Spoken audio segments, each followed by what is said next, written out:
to my channel. It's Ron K.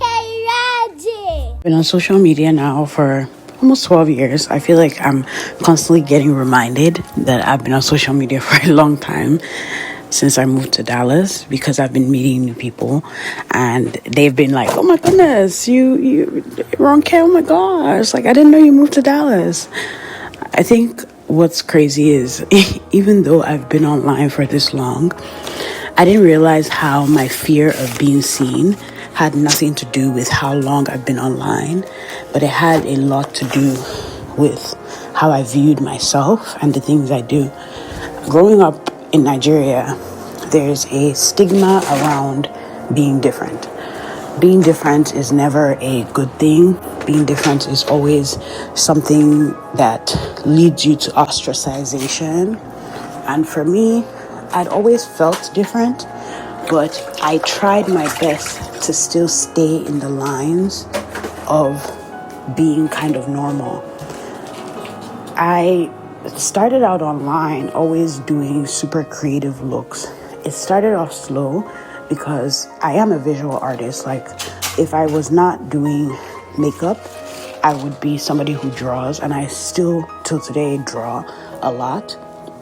I haven't drawn a lot this year because there's been so much change all the time, but usually I'm somebody who has a lot of hobbies and I pick up my hobbies here and there. But one thing that this look has really taught me about boldness and being yourself is that sometimes that's actually what is needed in the world. After I did this look, I posted on Instagram, and I think now the video has like over 100,000 views. And just the comments, reading the comments through, and people saying like, oh my goodness, I wish I could do this, or, you know, starting to understand that makeup and a creative makeup isn't just about putting color on your face because you want to. Aside from it being self-expression, it is also very, very heavily a form of being seen, actually being seen.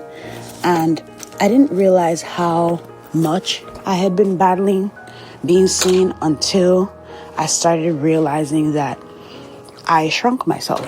When I came back online after having a year break, I saw everybody doing clean girl aesthetic. And even though I knew I was never one to fit in or do things that other people did, I almost had to re-figure out where I fit in. I did notice, however, every time I did a creative look or anything super creative, people loved it. But it was not something that I felt like I could do all the time. My life had changed. I have kids now.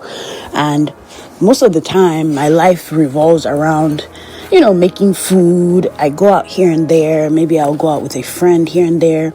And every time I would dress up or think about doing a creative look, I would automatically feel like I can't do it because I either had to do it at night, where right before the kids go to sleep, so that way, you know, I can just take it off and go to sleep, or I had to do it on a day that I did not have anything going on for me in that day, so that way I would be able to just do the look, sit home, do everything else.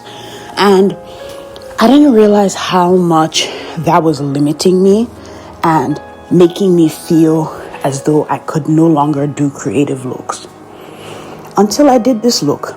And aside from the validation online, because honestly, I've started to realize that validation online is very fickle, especially as somebody who has gotten both sides of the validation or both sides of the coin online.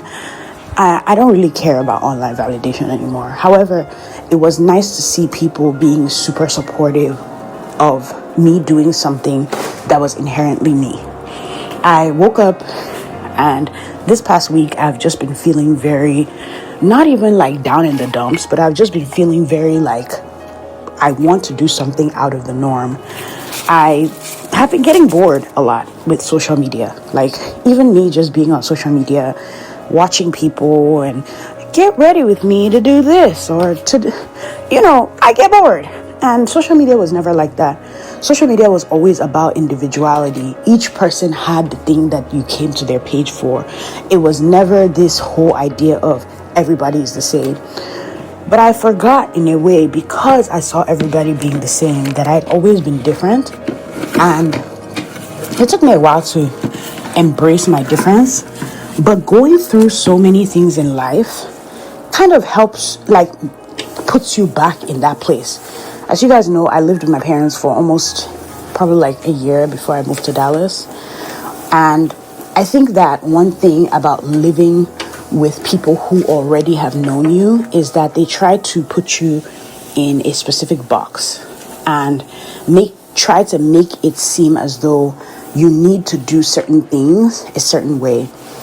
Moving to Dallas has not only freed me or my self-expression, it has also freed the part of me that realizes that being weird is okay. One of my supporters had messaged me after I did this look, and they had done this Alice in Wonderland inspired photo. And I've always been very drawn to Alice in Wonderland. I don't know how to explain it, but like, I read the books and I watched all the movies. You guys will see a lot of Alice inspired looks because I just love the whimsy of it. But aside from the whimsy of it, the story of a young girl that is basically in self-discovery. Because one thing about Alice in Wonderland is it's one of those things that you have to watch to see the different characters and to see how they tie into the story, and to also understand that it's a journey of self-discovery. Even Alice slaying the Jabberwocky and having things that she went through that she only had to come to terms with, which the Jabberwocky is a fictional character and also was basically a figment of her imagination. I've kept a side of myself because I have always been somebody who operated in a younger space. Like, I've always kind of related to children more than I relate to adults sometimes. And I always thought that that was something that was immature, like I needed to grow up. That's one thing that I used to hear a lot, especially getting older, like, grow up. I'm starting to realize that growing up is overrated. Growing up is overrated because not only do you not realize that it keeps you in a certain place, but it also kind of makes you feel as though you have to be more serious, and life isn't serious all the time. I've noticed that my ability to be unserious is actually what has caused me to be a lot happier in my adulthood, because it has kept that part of me that is always guessing, the part of me that's always hoping and hopeful. There's something about children that is very hopeful. So, I don't know. This is just me, as usual, ranting, but also, I had to do a really cool voiceover for this look. I'm saying a really cool voiceover, but y'all, I really just wanted to say my thoughts and how I felt. I almost didn't even put this video on YouTube because I was like, it's just a makeup tutorial that people can't really follow because this is literally artistry. But something was like, why not? Put yourself out there, and put all of yourself out there. And that's basically what I'm trying to do. So I hope you enjoyed my look. It took me a long time. This took 3 hours to do. I also had to dye the hair. Not really dye the hair because it's a wig, but I had to come up with a creative way to turn the hair purple. And I went out. And honestly, it was such a fun day. I'm so glad I did this, and it has really changed my perspective on what it feels like to be seen. And I hope it does for you too. Yeah, I don't know how I got here. I never know how I got here. But it's so pretty. Oh.